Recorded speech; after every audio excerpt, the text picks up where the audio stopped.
Doctor Naik.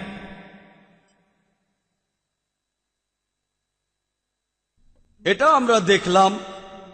আমরা সবাই দেখলাম যে কোরআন আধুনিক বিজ্ঞানের সাথে পুরোপুরি সামঞ্জস্যপূর্ণ। যদি আধুনিক বিজ্ঞান ভুল হয় তখন কি হবে? বিজ্ঞানের মতবাদের সাথে সাথে কোরআনের ব্যাখ্যাও কি বদলে যাবে? খুবই সুন্দর একটা প্রশ্নটা খুবই গুরুত্বপূর্ণ। আর মুসলমানদের খুবই সাবধান থাকতে হবে যখন তারা কোরআনের সাথে আধুনিক বিজ্ঞানের তুলনা করবে। এজন্য আমি আমার লেকচারের শুরুতেই বলেছিলাম আমি এখানে বলবো শুধুমাত্র বিজ্ঞানের সেই মতবাদগুলোর কথা যেগুলো প্রতিষ্ঠিত। আর বিজ্ঞানের যে মতবাদগুলো প্রতিষ্ঠিত, যেমন ধরুন পৃথিবী বর্তুলাকার, এটা কখনোই ভুল হবে না। প্রতিষ্ঠিত মতবাদ কখনোই রাস্তা বদলায় না। তবে অপ্রতিষ্ঠিত মতবাদ যেমন অনুমান আর থিওরি রাস্তা বদল করতে পারে। কয়েকজন মুসলিম বিশেষজ্ঞ কোরআনের মাধ্যমে ডারউইনের থিওরি প্রমাণ করতে চেয়েছিলেন। ননসেন্স। আর তাই আমরাও বাড়াবাড়ি করব না।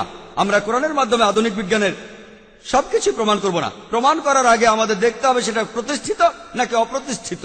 যদি প্রতিষ্ঠিত হয় আলহামদুলিল্লাহ প্রমাণ করা যাবে। কোরআনের কথা কখনোই তার বিরুদ্ধে যাবে না। মতবাদটা অনুমান হয়ে থাকলে সেটা ঠিক হতে পারে, আবার ভুলও হতে পারে। যেমন বিগ ব্যাংয়ের থিওরি, এটা আগে ছিল একটা অনুমান।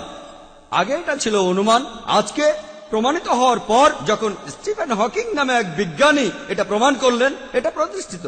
তাহলে বিগ ব্যাংয়ের থিওরি আজকে প্রতিষ্ঠিত। কয়েকদিন আগে এটা ছিল অনুমান। যখন সেটা প্রতিষ্ঠিত তখন আমরা ব্যবহার করব। আরেকটা অনুমান আছে যে পুরো মানুষ জাতি এসেছে একটি যুগল থেকে, আদম আর হাওয়া। এটা প্রমাণ করতে চাচ্ছি না, কারণ বিজ্ঞানে এটা প্রতিষ্ঠিত নয়। কোরআনে কথা বলা আছে যে মানুষ এসেছে একটি যুগল থেকে, আদম আর হাওয়া আলাইহিস সালাম। কিন্তু এটা প্রমাণ করছি না, কারণ এটা কোনো প্রতিষ্ঠিত সত্য নয়।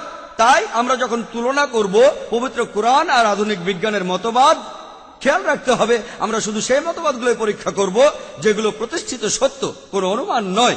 কারণ কোরআন আধুনিক বিজ্ঞানের চেয়ে অনেক উপরে। পবিত্র কোরআন আল্লাহর বাণী। এটা প্রমাণ করার জন্য বিজ্ঞানের সাহায্য নেব না, একদমই না। এখানে মনে রাখতে হবে মুসলমানদের জন্য কোরআন হলো চূড়ান্ত মতবাদ। নাস্তিকের কাছে আর অমুসলিমদের কাছে হতে পারে বিজ্ঞান হলো চূড়ান্ত মতবাদ।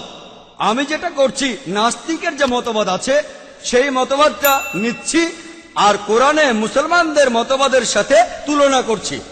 বিজ্ঞানের সাহায্য নিয়ে প্রমাণ করতে চাচ্ছি না কোরআন যে আল্লাহ তাআলার বাণী। আমি যেটা করছি দুটোর মধ্যে তুলনা করছি। কোরআন যে উপরে সেটা দেখাচ্ছি যে আধুনিক বিজ্ঞান এই সেদিন যে কথা বলেছে, কোরআন সে কথা 1400 বছর আগে বলেছে। তাই আমি প্রমাণ করতে চাচ্ছি আমাদের মতবাদ, মুসলমানদের মতবাদ, কোরআন অন্য মতবাদের চেয়ে অনেক উপরে, অর্থাৎ বিজ্ঞান।